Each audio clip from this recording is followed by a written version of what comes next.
Hello, everyone, and welcome to this special podcast series organized by the Latvian Institute of International Affairs. My name is Edijs Bošs. My guest today is the U.S. Ambassador to Latvia, John Carwile. Honored to have you with us, Mr. Ambassador. Can you hear me well? Let's just check the connection. I can, Edijs, and many thanks to you and your team for inviting me on today. This is great. All right.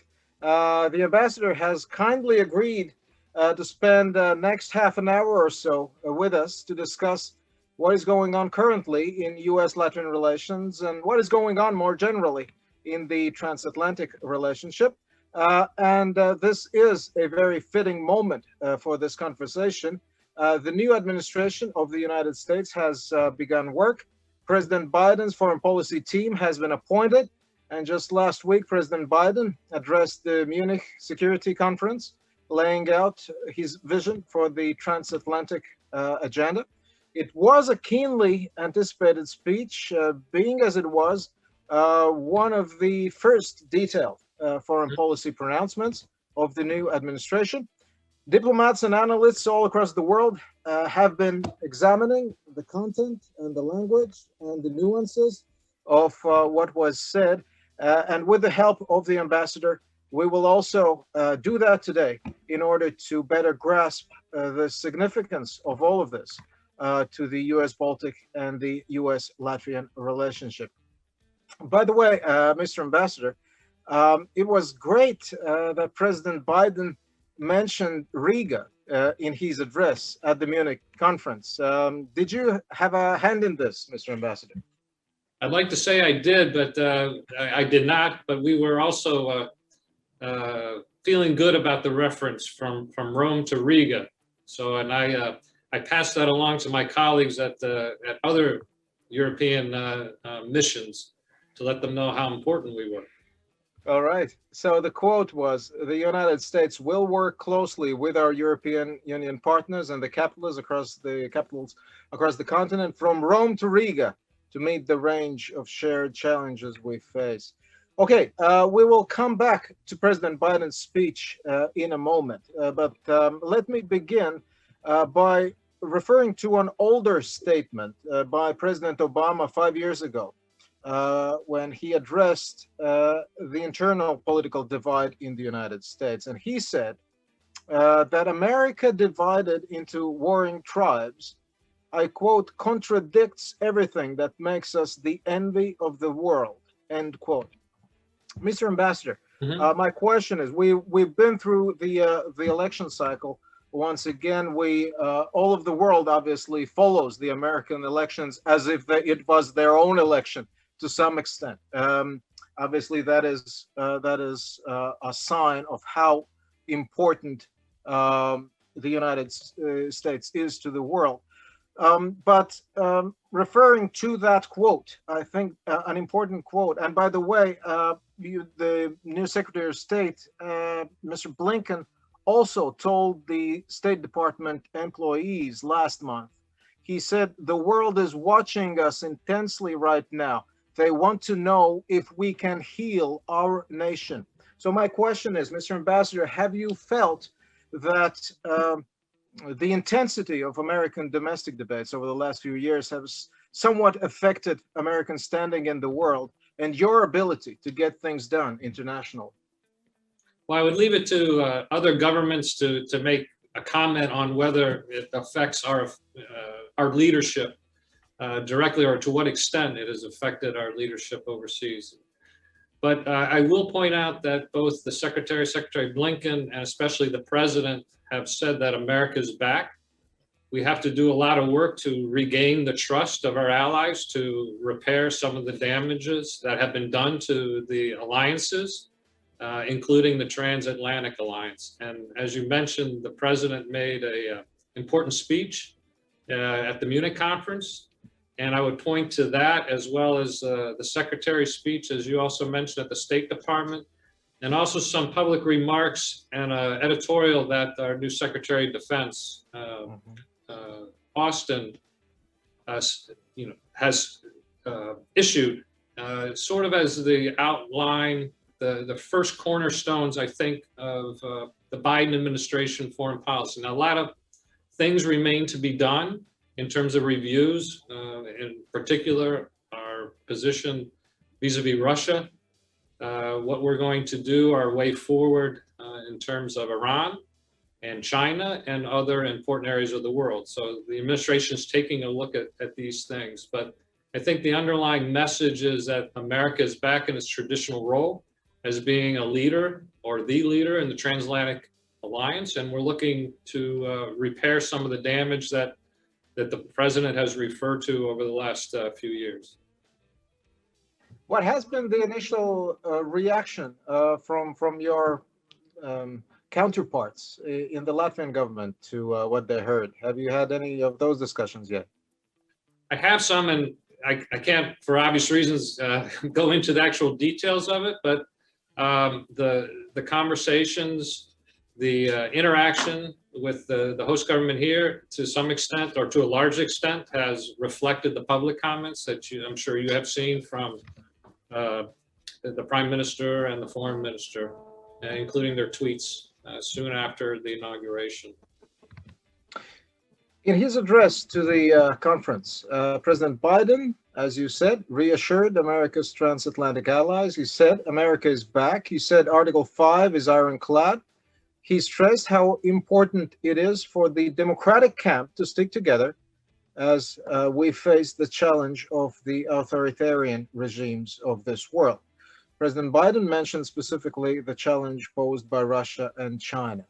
And he specifically stressed that, and I quote here, "We must prepare together for a long-term strategic competition with China." I'll begin by that aspect in the speech because that was so pronounced, and obviously the question regarding the Chinese, the status of China in our global world and international relations has been so central and becoming more and more central. When I sort of try and frame with this within the transatlantic agenda, don't we have a problem, Mr. Ambassador, that within the different corners, so to speak, of the transatlantic community, among the countries of Europe and the United States, there are very different perceptions of what China represents. Is it not a challenge that that is going to face us in the years to come? Yes, of course. And look, China is an extremely important country in the world, and in the relationship, I'll speak particularly of the United States relationship with China. Look, there, as the president has said, there are adversarial aspects to the relationship, there are competitive aspects to the relationship, and there are cooperative aspects to the relationship. And so one needs to look at the different facets of the relationship. And of course, other countries, including our allies, will have similar points of view or perhaps slightly different points of view. But the way to look at them is together, and also from a position of strength. What type of specific agenda does this include? If you can elaborate a bit on that for the transatlantic community. Which policy areas shall we, cooperate more and establish sort of new, cooperation frameworks, more or less, or focus on? Regarding the questions on China, can you add some specificity to that? Well, I don't want to get out ahead of the administration because it hasn't finished its review of how it wants to approach certain issues, but I think it's easy to say that there are certain areas that are obvious, human rights being one, trade being another, security sort of aspects, whether that's cybersecurity or telecommunications security, those sorts of things. Let me add sort of frame a question in a bit of a provocative kind of way. I know that diplomats love that, when questions are being framed like that. So fair warning. All right. So, is the Baltic states really a useful partner to the United States when it comes to competition with China? I'm not sure I would phrase it just quite like that or limit it to that sort of discussion. But look, it's actually an easy question because the Baltic states, including Latvia, are extremely good friends of the United States. And I like to think, and I know that the United States is a good friend to the Baltic countries too. We have the same common democratic values. We understand the risks in the world. We understand the geopolitical issues that need to be confronted in this part of the world. And we're on the same page. And the relationship, both on a personal relation, on a personal level, as well as a policy level, are very close. And the president has been here. The president understands the Baltics, and he remembers when he was here. And I think it's important to go back and look at the sorts of things he said when he was there in 2016 and how important this part of the world is. Would you anticipate a Biden visit to the Baltic states? We like to in this part of the world, we like to count how many times which president has visited, right? So we had in the 1990s, we'd had Clinton once to Riga. Then in George W. Bush years, there were multiple times, multiple visits. That was, of course, the time when the NATO was being expanded, and then Obama arrived in the wake of the invasion of Ukraine. Well, President Trump didn't come. So would you anticipate Biden traveling to this part of the world? I think that would be terrific. I know the Baltic leaders would like that, including here in Latvia. The Secretary of State was scheduled to come here, at least initially in March, when the NATO foreign ministers meeting was still tentatively scheduled until COVID pushed it to Brussels. It'd be great if the secretary is able to travel. If there's a foreign ministers meeting towards the end of the year, that would be a terrific visit. And I'm not alone in terms of the American ambassadors putting requests in back to Washington to get some high-level visitors out here. And of course, having the president come would be the best type of visit of all. Do your colleagues in Washington even acknowledge the receipt of those requests you're sending? Yeah. Oh, yeah. Oh, yes, we have conversations on this quite often. The White House obviously is focused on a couple of big things right now. Obviously, the COVID situation, the economic situation in the United States is job number one. And with that, very close behind is repairing the alliances around the world and getting us back on familiar footing diplomatically. Why I was asking this, half jokingly, but nevertheless, I think it sort of leads me into an important overall topic nonetheless.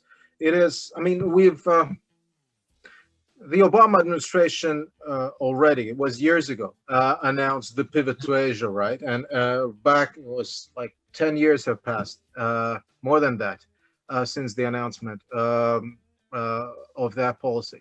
And ever since, we've been wondering in Europe whether the prioritization of the sort of Pacific theater will not come at the expense of deprioritization of the European theater in American strategy. And always, obviously, the United States foreign policy makers have did their best to to dissipate these concerns and fears coming from American, at least some of them, American allies in Europe. But nevertheless, that question is still being asked, and I think it is nevertheless always a legitimate question to raise, whether the United States is going to be capable of focusing, simultaneously paying the attention to those two theaters of the world and sort of on an even keel, so to speak, to keep the policy.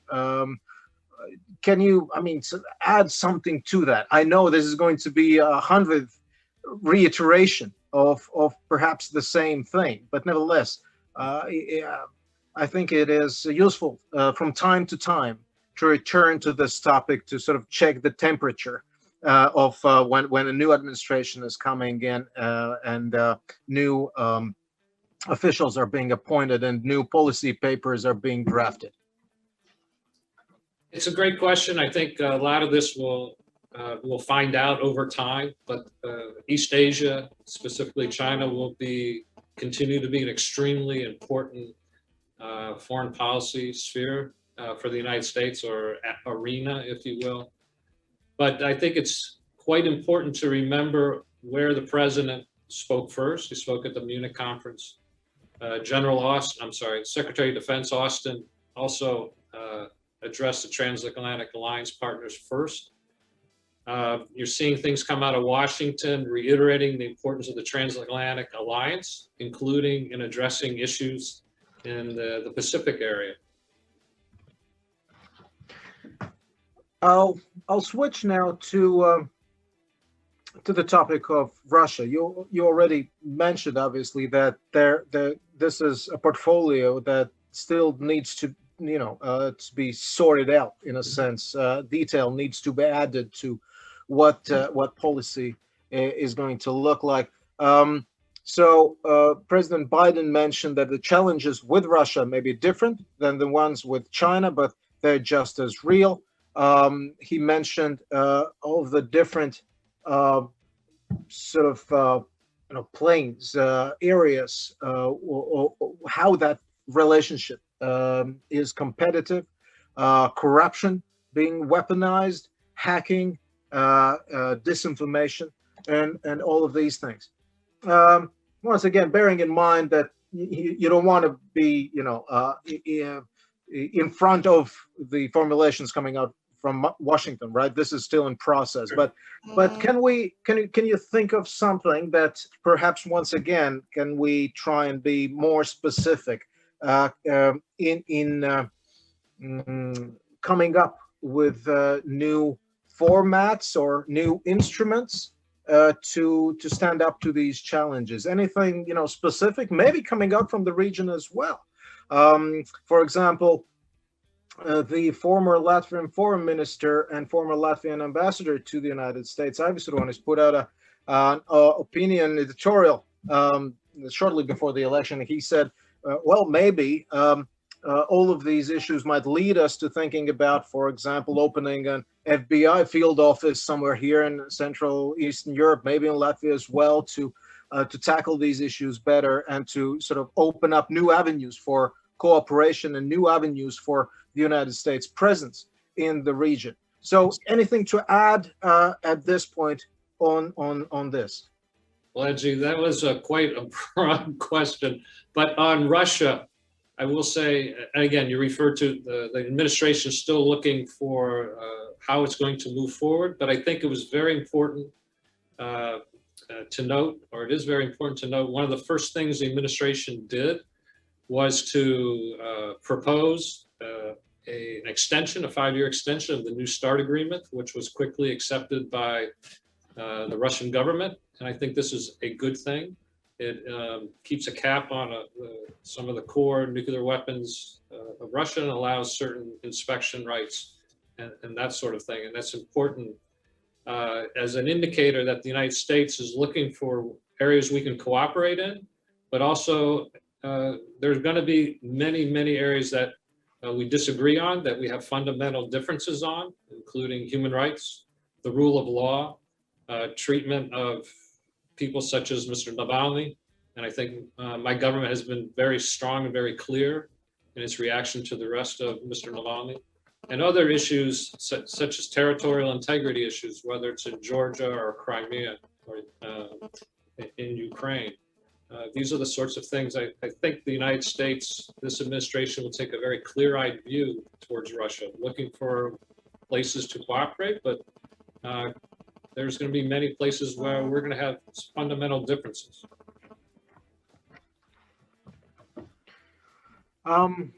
Let me have another quote from your president in the Munich speech that I wanted to pay attention to and discuss a bit more. So the president said, and I quote, "I've ordered the halting of withdrawal of American troops from Germany. I'm also lifting the cap imposed by the previous administration on the number of U.S. forces able to be based in Germany." That was a policy area, sort of deployment of Allied troops, of American troops in Europe. So there were plans being made of maybe decreasing those troop numbers in Germany, and Poland and the Baltic States were working with the previous administration on the issue of maybe those troops maybe moved to Eastern Europe to strengthen the extended forward presence program of NATO, or on a bilateral setting. So the new administration has reversed some of that dynamic with regard to Germany. Where does it leave those initiatives about strengthening American military, strengthening even more? Obviously, American military presence as a NATO ally has been strengthened over the last few years, during the previous administration and during the Obama administration as well. So there has been a tendency towards more intensive cooperation in that regard already. But nevertheless, what is sort of the assessment of the current trend in that policy area? Well, I think if someone had read Secretary of Defense Austin's recent comments, and also which are based on what the president has said, is we want to reassure our NATO allies of the strength of the transatlantic relationship, the strength of the United States commitment to NATO, particularly Article 5, which the president has called a sacred commitment. It's the bedrock of what NATO is all about. And I think some of the early moves by the president to reverse some of the decisions in terms of basing of troops and the numbers of troops that the previous administration took was, one, to reassure our partners in Europe of the United States commitment, and to assure them that whatever we decide, whatever the administration decides, will be from a position of strength. And I think the Secretary of Defense has also said quite clearly is that we're going to consult with our partners, and we're going to make decisions together, and we're going to move forward together. And I think, and going back to your point, that there has been an increased commitment by our European allies in recent years, ever since the Wales commitment in 2014, to increase defense spending and to make sure any increase, or a certain percentage of the increase, goes to modernization. And I think it's a good news story during the Obama administration, during the Trump administration, that our European allies were indeed stepping up and strengthening their commitment to that NATO alliance. It's going to take some time, I think, before the administration announces any particular changes or not in terms of force positioning. And I'm not privy to the initial thinking on that, but like you, I wait with interest. I know our Latvian colleagues, both in the Ministry of Defense and elsewhere here, would be very interested in increasing the American troop presence here. We have a pretty robust rotational presence here with different exercises every year. But, for me, speaking personally, that'd be terrific if there was such an increase that some people would like. Ambassador, one other issue, and I think I'll conclude on that, my referencing of President Biden's address to the Munich Security Conference. So one of the overarching themes in that address was the democracy versus autocracy, and the president said that we're in the midst of a fundamental debate about the future and the direction of our world. Mm-hmm. In this context, let me ask you this. have you noticed that within sort of American foreign policy circles, somehow the view of Central Eastern Europe has changed over the last few years? Because there are a few countries among American allies as well within the region that that have certain issues regarding the rule of law, and the U.S. administration has positioned itself as well in those on those issues in those countries, regarding those countries. So, has all of that, has any of that affected sort of the U.S. view of this part of the world? So the among the allies, there have been signs that liberal ideals and democratic ideals might be questioned at certain points. Has that changed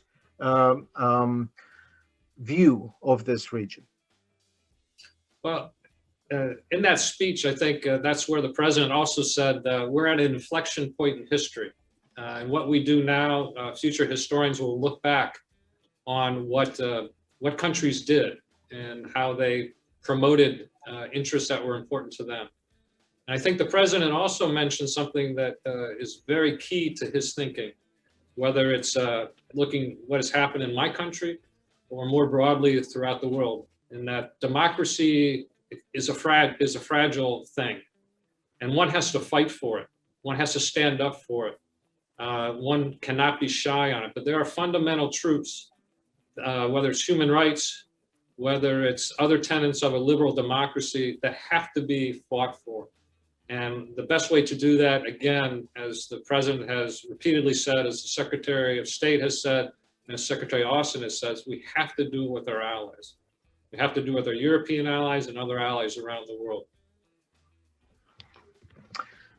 All right, Mr. Ambassador, just a couple of more minutes and we're done. And thanks once again for sort of fitting this into your packed schedule. By the way, there's a whole bunch of important historical anniversaries last year, this year, and next year as well. So next year is going to be 100 years since the US-Latvian diplomatic relations, so 1922. This year, it's 30 years since full resumption of relations following the re-establishment of Latvian independence, so that's 1991. And last year, well, it was the anniversary of perhaps the proudest episode in the history of US-Latvian relations, the non-recognition policy 1940. Okay, so an anniversary to that as well. So 80 years since the establishment of non-recognition policy. To you as a diplomat, what is the sort of main significance of all of these historical lessons that come with those anniversaries? Well, let me just say, yes, we're very much aware of all these anniversaries coming up, especially the 30th anniversary of the resumption of the ability of our diplomats to come back to Latvia. And we have a whole series of programs throughout the year to mark this. Because I've only been here about 14, 15 months now, but one of the things I have noticed and I really enjoy is the importance that Latvia puts on commemorations, on anniversaries, because it again marks struggle and the overcoming of obstacles and the pushing forward, the yearning to be free, the need and the want for democratic institutions. So anything that can be done to reinforce those sorts of things, to remember, because history does matter, and to allow others to rewrite history, to as we say in the United States, to gaslight people, to try to change people's perception of what really happened. That's a dangerous thing. So it's important to always remember what actually happened and to accentuate the positive. Because again, democracy is fragile and we need to continually fight for it. We need to continually remind people of the dangers to it.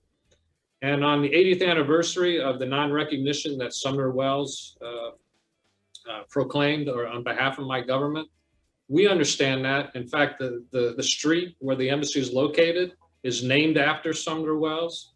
So it's a recognition, I think, both by Latvia and of the United States of the importance of these sorts of recognitions, remembering that there are, not to be trite about, but there are forces of darkness out there, and they sometimes can become very powerful, but it's important to work together to always push back.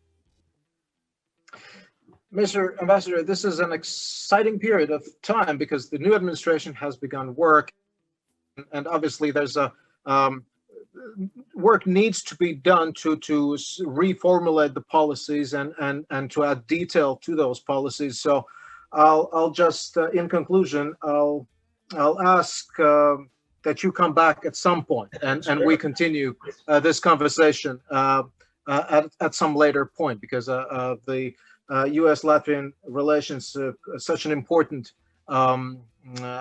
aspect of Latvian foreign policy in the sense of that strategic relationship with the United States. So it was great to spend this half an hour with you. I hope to do this again at some point, and thank you very much for joining us today. No, thank you for having me. I enjoyed it, and anytime, happy to do it again. All right. Thank you, Mr. Ambassador. And that concludes this special podcast. Thank you very much on behalf of the Latvian Institute of International Affairs.